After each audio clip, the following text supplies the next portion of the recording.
Out now on itch.io and coming soon to Steam comes the PC port of the phone game Scale the Depths. In this filled of fun, you play a little robot angler aboard the SS Ligma who must catch and descale a variety of aquatic critters for a host of hungry customers, get paid, upgrade your gear and sink deeper and find more elusive prey.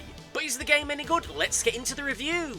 And to kick us off, let's go with the positives. I find the core gameplay loop of this one to be decently fun. Now I know that might sound like damning with faint praise, but the truth is that this is a rather light pick up and play kind of a title. This isn't the kind of game you're going to be sinking hours into, even if you find yourself getting a little addicted with it. Much like the prior reviewed Prince of Prussia game, this is a moderate little game that's going to just be something you do to kill some time, or just to fill the time between some other releases, or just something you do over the course of a lunch break.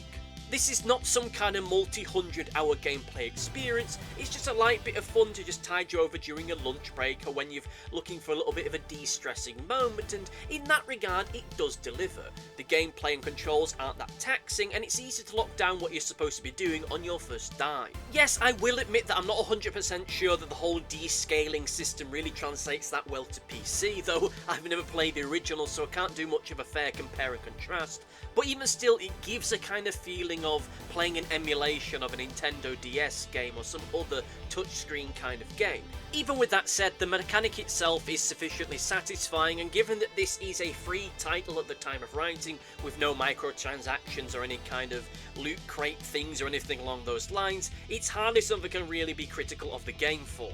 I mean, yeah, if this was a paid-for title or had some wealth of microtransactions in it, I'd be a little bit disappointed, but still, it's fine in the here and now. Another thing that I enjoy about this game is its art style. It has a charming flair to it which makes meeting new customers always fun, with the art of the fish as well having that Animal Crossing cutesy realism thing, which is a neat thing to have. And the graphics overall keep the game easy to navigate and understand, while still having a level of flair and interest to them that still makes it a pleasure to play.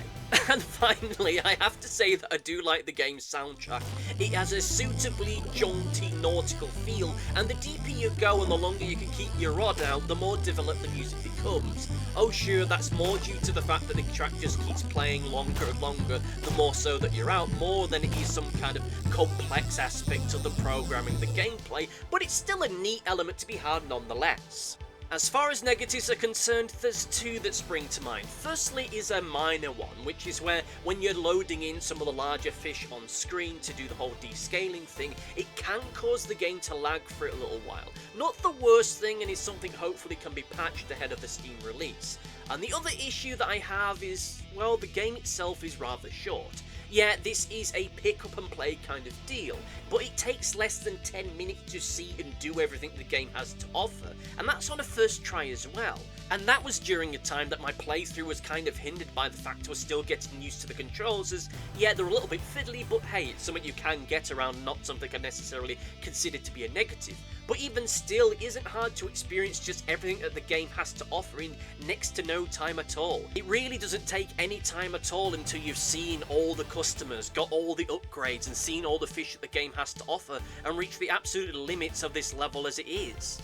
And there is no fail state or high score system, so there isn't much to really come back to do here apart from using it as some kind of cute little time killer, which is a job that it does very well, to be fair to it, but I don't know, maybe this is a sign of a generational difference, and that maybe this is a game that will hit better if you're more into mobile games and someone like myself is a little bit more familiar with more arcadey kind of stuff. Or just stuff where there's just a bigger goal in mind that you're building up to, like in an Animal Crossing game where you're trying to build up your mansion or what have you.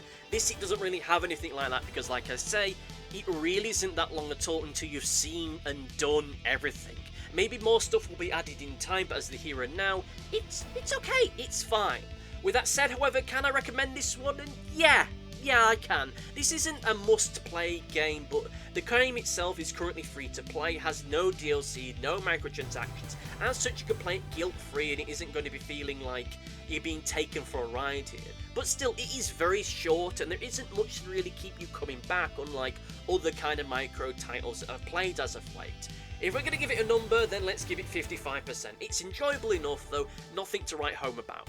Let me know what you thought about it down in the comment section down below, and I'll see you next time. Goodbye! Thanks for watching. Be sure to like, favourite, subscribe, click the bell, and do all the YouTubey stuff that YouTube wants you to do. Go on, it'll do me a power of good. Until next time, my friends, goodbye!